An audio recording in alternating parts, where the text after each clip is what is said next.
अपना प्रदेश उत्तर प्रदेश देख रहे हैं आप, आपके साथ मैं हूं खुशबू पांडे। बुलेटिन की शुरुआत करेंगे बड़ी और अहम जानकारी के साथ करेंगे। बड़ी जानकारी मिल रही है, 4 दिवसीय दौरे पर मुख्यमंत्री योगी आदित्यनाथ गोरखपुर में आएंगे। बड़ी जानकारी आपको दे रहे हैं, 4 दिवसीय दौरे पर रहेंगे मुख्यमंत्री योगी आदित्यनाथ। 3 दिन अनुष्ठान आराधना में लीन रहेंगे। गौरक्षक पीठ में आज महानिशा पूजा भी होगी। शुक्रवार को कन्या पूजन करेंगे मुख्यमंत्री योगी आदित्यनाथ। शनिवार को श्रीनाथ जी के विशिष्ट पूजन, विजयादशमी शोभा यात्रा की करेंगे अगुवाई।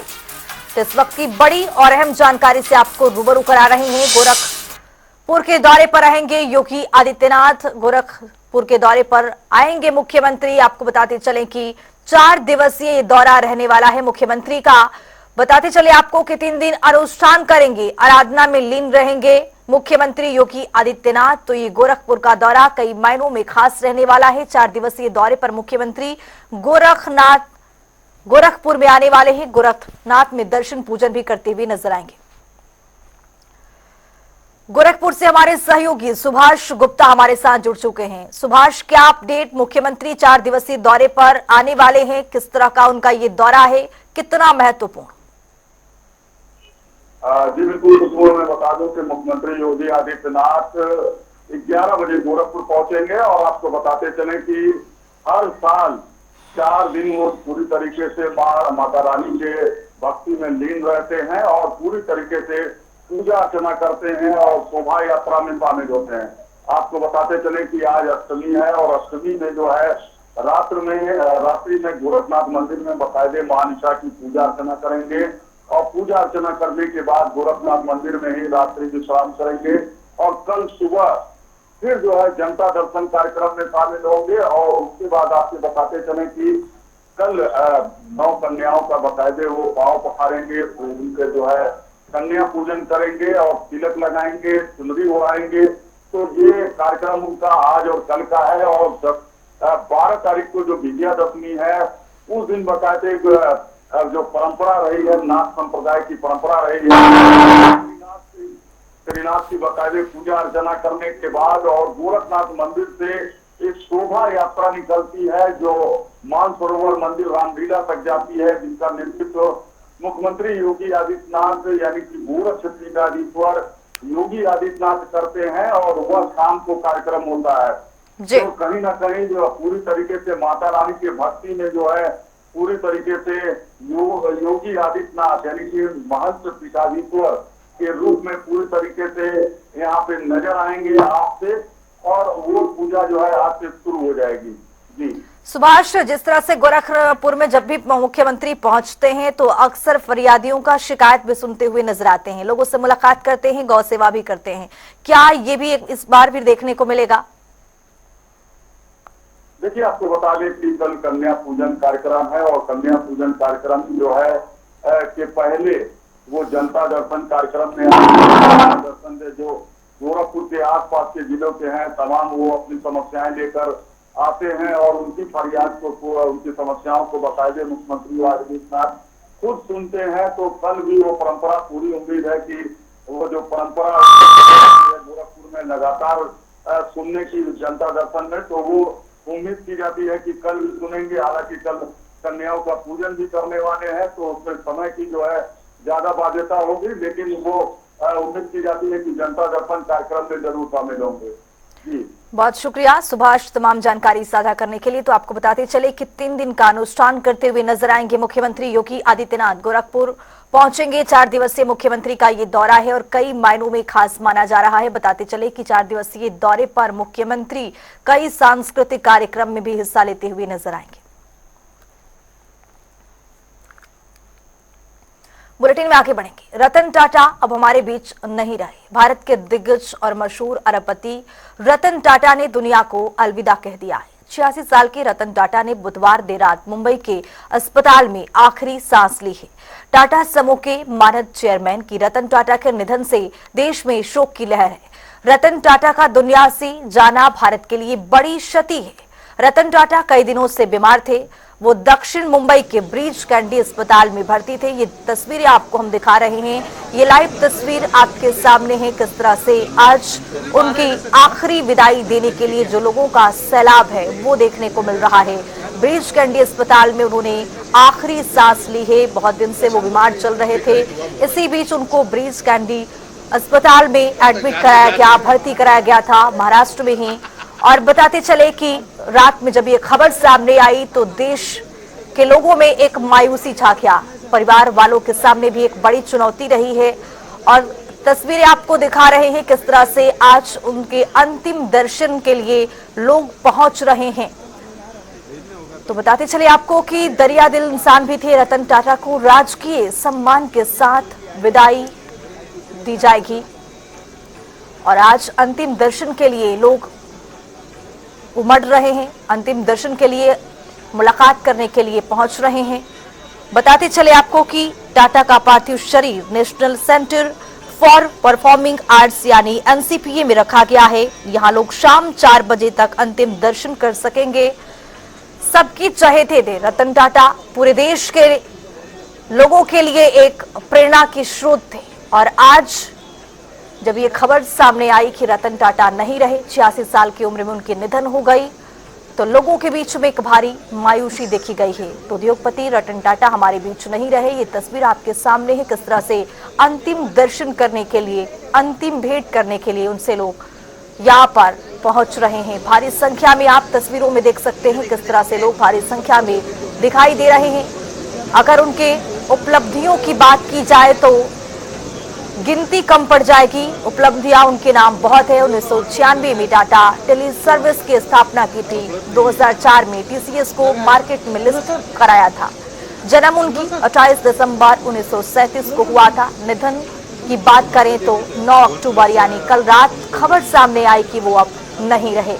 तो राजकीय सम्मान के साथ उनको अंतिम विदाई दी जाएगी। पद्म भूषण से सम्मानित थे। 1991 में ऑटो ऑफिस टनल से उन्हें सम्मान दिया गया। 1996 में टाटा टेलीकॉम की स्थापना की। 2004 में टीसीएस को मार्केट में लिस्ट कराया था। तो कई बड़ी उपलब्धियां उनके नाम है। टाटा के निधन की जानकारी उद्योगपति हर्ष गोयनका ने सबसे पहले दी। उन्होंने रात 11 साढ़े 11 बजे सोशल मीडिया पर लिखा कि घड़ी की टिक टिक बंद हो गई है। टाइटन नहीं रहे रतन टाटा। ईमानदारी, नैतिक नेतृत्व और परोपकार के प्रतीक थे रतन टाटा। बताते चले आपको कि पद्म भूषण से सम्मानित रतन टाटा को 7 अक्टूबर को भी आईसीयू में शिफ्ट कराया गया था, भर्ती कराया गया था। खबर थी कि हालांकि उन्होंने इसकी भी खंडन करते हुए कहा था कि वे ठीक है, रूटीन चेकअप के लिए अस्पताल पहुंचे हुए हैं। लेकिन किसी को ये पता नहीं था कि लोगों के बीच से रतन टाटा इतनी जल्दी चले जाएंगे। 86 साल की उम्र में उन्होंने आखिरी सांस ली है। उनके समर्थकों का, उनके करीबी लोगों का आना जाना आप देख सकते हैं तस्वीरों में किस तरह से जन सैलाब देखा जा रहा है। लोग अंतिम दर्शन करने के लिए पहुंच रहे हैं। तो ब्रीच कैंडी अस्पताल में रतन टाटा ने अंतिम सांस ली है। लंबे समय से बीमार चल रहे थे। 7 अक्टूबर को उनको आईसीयू में शिफ्ट किया गया था। रतन टाटा के जाने के बाद जो राजनेता हैं, जो देश के बड़े दिग्गज नेता हैं, उन्होंने भी सोशल मीडिया प्लेटफॉर्म एक्स पर ट्वीट कर श्रद्धांजलि अर्पित की है। पीएम मोदी, राष्ट्रपति द्रौपदी मुर्मू, केंद्रीय मंत्री अमित शाह, राजनाथ सिंह और सीएम योगी समेत कई बड़े दिग्गजों ने सोशल मीडिया प्लेटफॉर्म एक्स पर उनके निधन पर शोक भी जाहिर किया है, शोक भी व्यक्त किया है। प्रधानमंत्री ने अपने ट्वीट में क्या लिखा है वो भी देख लेते हैं। प्रधानमंत्री ने अपने सोशल मीडिया प्लेटफॉर्म एक्स पर पोस्ट करते हुए लिखा है, मेरा मन श्री रतन टाटा जी के साथ अनगिनत संवादों से भरा हुआ है। जब मैं गुजरात का मुख्यमंत्री था तो मैं उनसे अक्सर मिला करता था। हम विभिन्न मुद्दों पर विचार का आदान प्रदान करेंगे। मुझे उनका दृष्टिकोण बहुत समृद्ध लगा।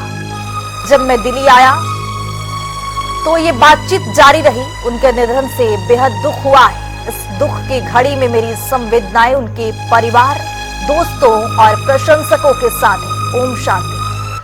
तो सभी की आंखें नम है। प्रधानमंत्री नरेंद्र मोदी की ओर से ये एक्स पर पोस्ट किया गया है। अब देख लेते हैं कि राष्ट्रपति द्रौपदी मुर्मू ने क्या कुछ लिखा है अपने पोस्ट में।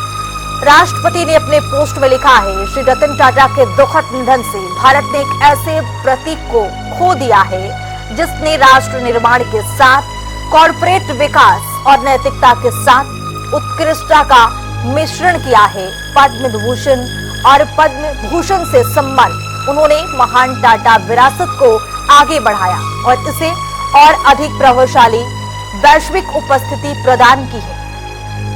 राष्ट्रपति ने अपने पोस्ट में आगे लिखा है, उन्होंने अनुभवी पेशवरों को और युवाओं छात्राओं को समान रूप से प्रेरित किया है। परोपकार और परोपकार में उनका योगदान अमूल्य है।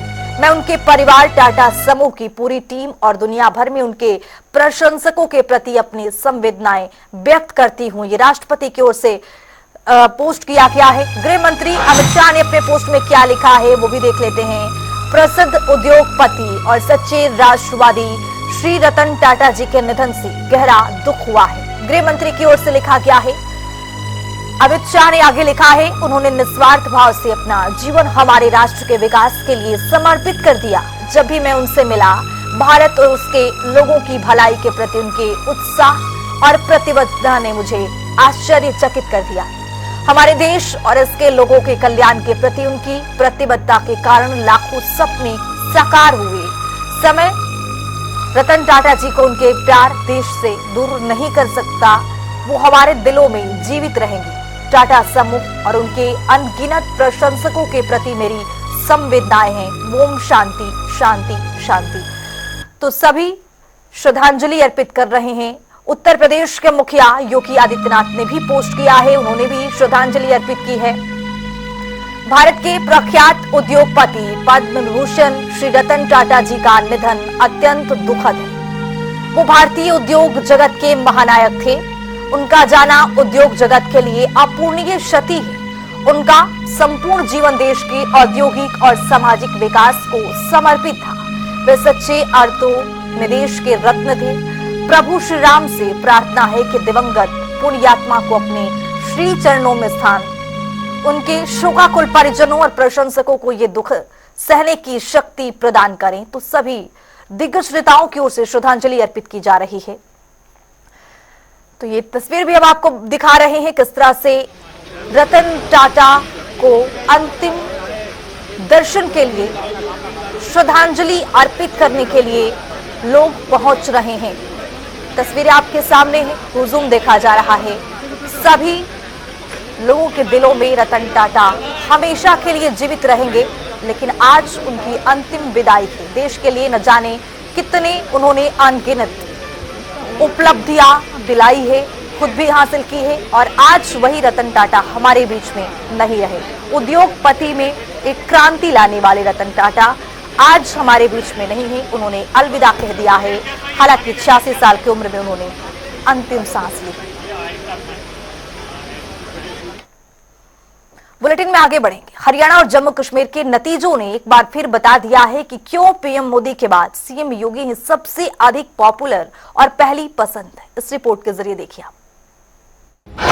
सीएम योगी की रैली मतलब जीत की गारंटी। जम्मू में जहां जहां गए खिल गया कमल। हरियाणा में भी बीजेपी बम बम।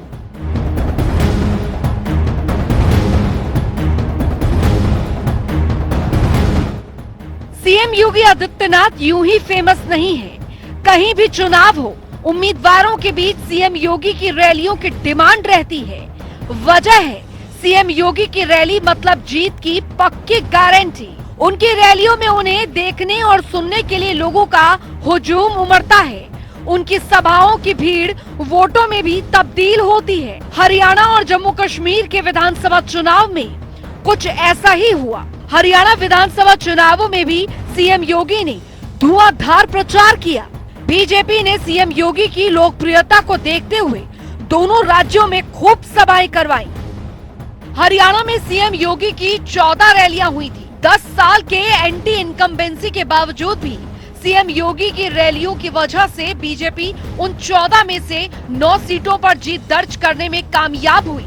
सीएम योगी की रैली की वजह से इन सीटों का भाजपा की झोली में जाना बड़ी बात है।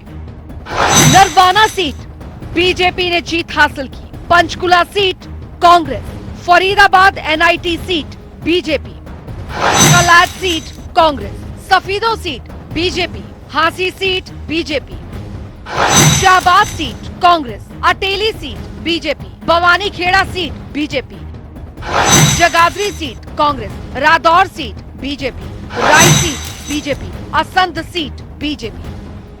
सीएम योगी आदित्यनाथ ने जम्मू में 4 विधानसभा क्षेत्रों में चुनावी प्रचार किया था।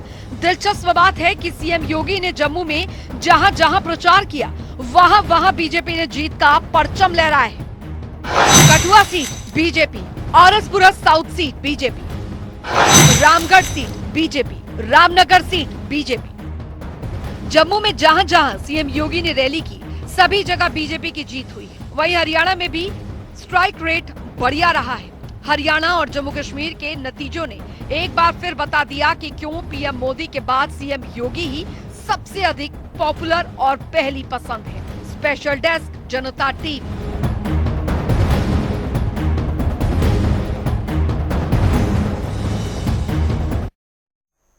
अब बुलेटिन में वक्त है ताबड़तोड़ खबरों का। शाहजहांपुर में स्थित से जुदा के नारों से गुंजा शाहजहांपुर का टाउन हॉल। पैगंबर साहब पर की गई है अपमानजनक टिप्पणी का विरोध करने आए थे मुस्लिम समाज के लोग। लखीमपुर में विधायक के साथ हुई मारपीट के बाद लखीमपुर अर्बन को ऑपरेटिव निर्वाचन प्रक्रिया स्थगित। विधायक योगेश वर्मा को सीएम ने लखनऊ में किया है तलब।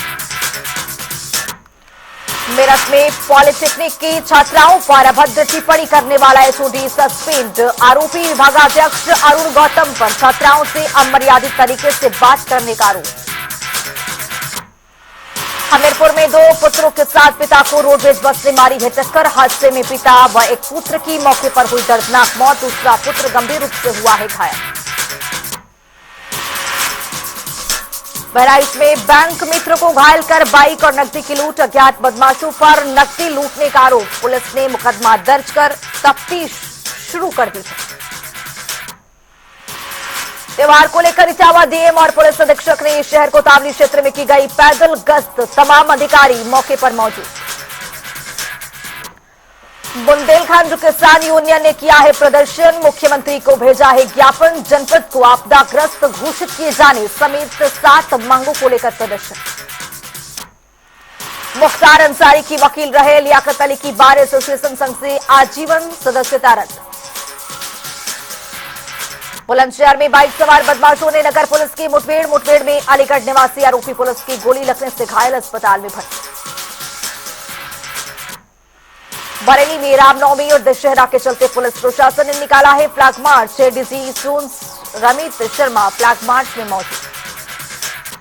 बरेली पुलिस का मानवीय चेहरा सामने। विकलांग युवक की ट्रैफिक पुलिस ने की है मदद।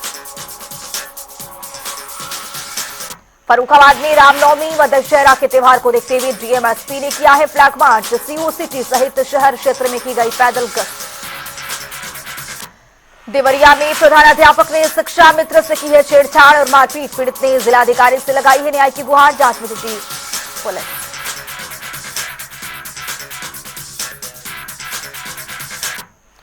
रायबरेली में खेत गई बुजुर्ग महिला पर अज्ञात जानवर ने किया हमला। घायल को इलाज के लिए अस्पताल में कराया गया भर्ती। रायबरेली में निर्माणाधीन दीवार गिरने से मजदूर हुआ है जख्मी। इलाज के लिए अस्पताल में कराया गया भर्ती। रायबरेली में ट्रेन पलटने की साजिश में कई लोगों के शामिल होने की आशंका। जीआरपी आरपीएफ के अधिकारी और सिविल पुलिस कर रही मामले की तफ्तीश। फर्रुखाबाद में 24 घंटे के अंदर पुलिस ने मुठभेड़ में 6 गौ तस्करों को किया है काबू। 2 आरोपी फरार। बागपत में डीएमएसपी ने भारी पुलिस बल के साथ किया पैदल गश्त। बढ़ौत शहर की सुरक्षा व्यवस्था का लिया है जायजा। कनौज में डीजी और आईजी ने जिले का किया निरीक्षण। एसपी को दिए जरूरी दिशा निर्देश। सहारनपुर में डकैतों ने एक घर में परिवार को घायल कर नकदी और जेवर लूटी। सूचना मिलने पर मौके पर पहुंची पुलिस। शुरू की है जांच पड़ताल।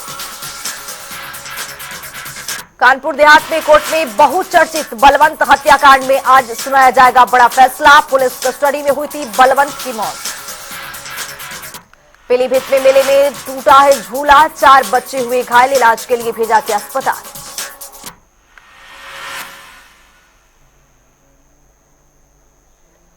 फिलहाल इस बुलेटिन में अभी के लिए इतना ही। देश और दुनिया की तमाम खबरों के लिए बने रहिए जनता टीवी के साथ।